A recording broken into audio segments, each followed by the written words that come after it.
Sure, we have three really big things that we're concentrating on with Sims 4. One of them is that we're really bringing back the focus to the Sims themselves. We wanted to give them very rich personalities, and we're bringing that to life in some new ways. They're very emotional, they have a lot of deep gameplay, and when you're creating your Sim now, it's not just about how they look, but it's about who they are as well. So we're bringing that to life. We've rethought our creative tools from the ground up as well. So things like Creative Sim or Build Mode, they're very intuitive and easy to use now. You can just push and pull and grab things. And we wanted to welcome new players into the experience while still retaining all the power that our longtime fans have come to love. And then finally, we're really excited about our integrated gallery. It's a way that our players can share that creative content that they built. So before you had to go outside of the game, upload things to websites, but it's really easy. It's all in game now. And just with the click of a button, you can share your content, your Sims, your houses, your rooms with your friends or with the entire world. Absolutely. We've got some really cool ways that emotion affects different ways in which you play. So let's say you have two Sims who are kind of the opposite of each other. You have one who's a bit of a lazy slob, and you have another one who's, say, a neat foodie. You put them in a home together, and they start reacting to each other in different ways. So if one leaves a mess behind, it's going to make the neat Sim feel really tense, and that brings out different interactions. So they could go and take a bubble bath and start to feel better, but if they went and socialized with another Sim while they're feeling tense, they have all these different interactions that are only there because they're in that particular emotion. So as players explore different emotions with their Sims, you find all these new interactions with other Sims and with objects, so it really makes the gameplay that much deeper.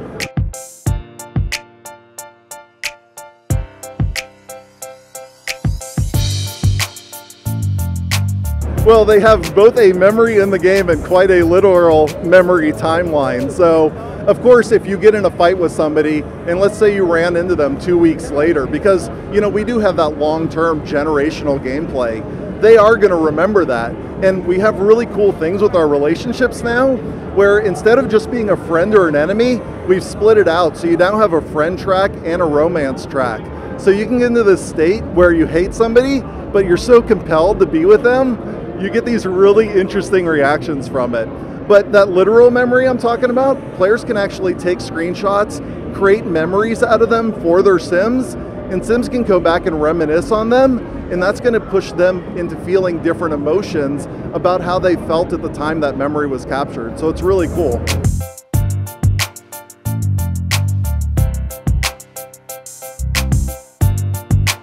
Well, you've got to go check out our demo today because we're showing off these two Sims who are bros in the demo. And one of them starts really angry because this dude came up and confronted him. He doesn't like that one bit.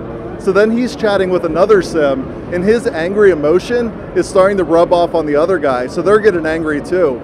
They head down to the gym, try and burn off some of that testosterone. You see their veins bulging because they're working out so hard. That's how the emotions play back into the game. We wanted to make it so you don't just have to look in the UI to see how your Sim is feeling. Everything about how they express themselves, how they animate, how they interact with others comes to life via those emotions.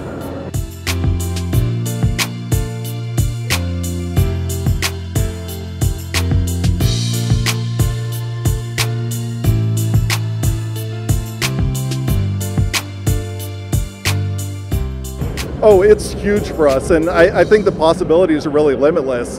What we've put into the base game is the ability to share homes, to share individual rooms, and to share all of your Sims.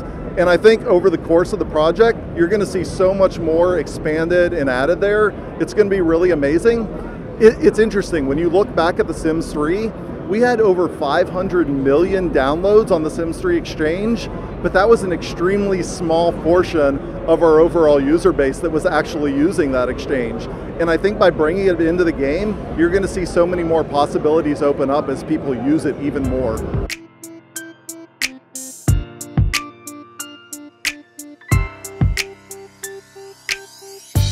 Well, so they won't have memories within the characters that they share, but it will keep track of who uploaded it. So you can see who made this piece of content, you can see what's popular, you can see who's creating really cool content.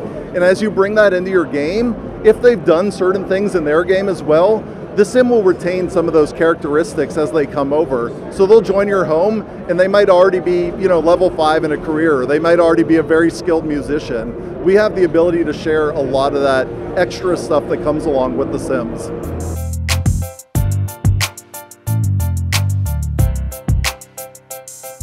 Oh, I'm really excited with what we're doing with our neighborhoods this time, because it's kind of the best combination of the Sims 2 and the Sims 3, where we had the open world in Sims 3, but we had very lively, personable neighborhoods in the Sims 2.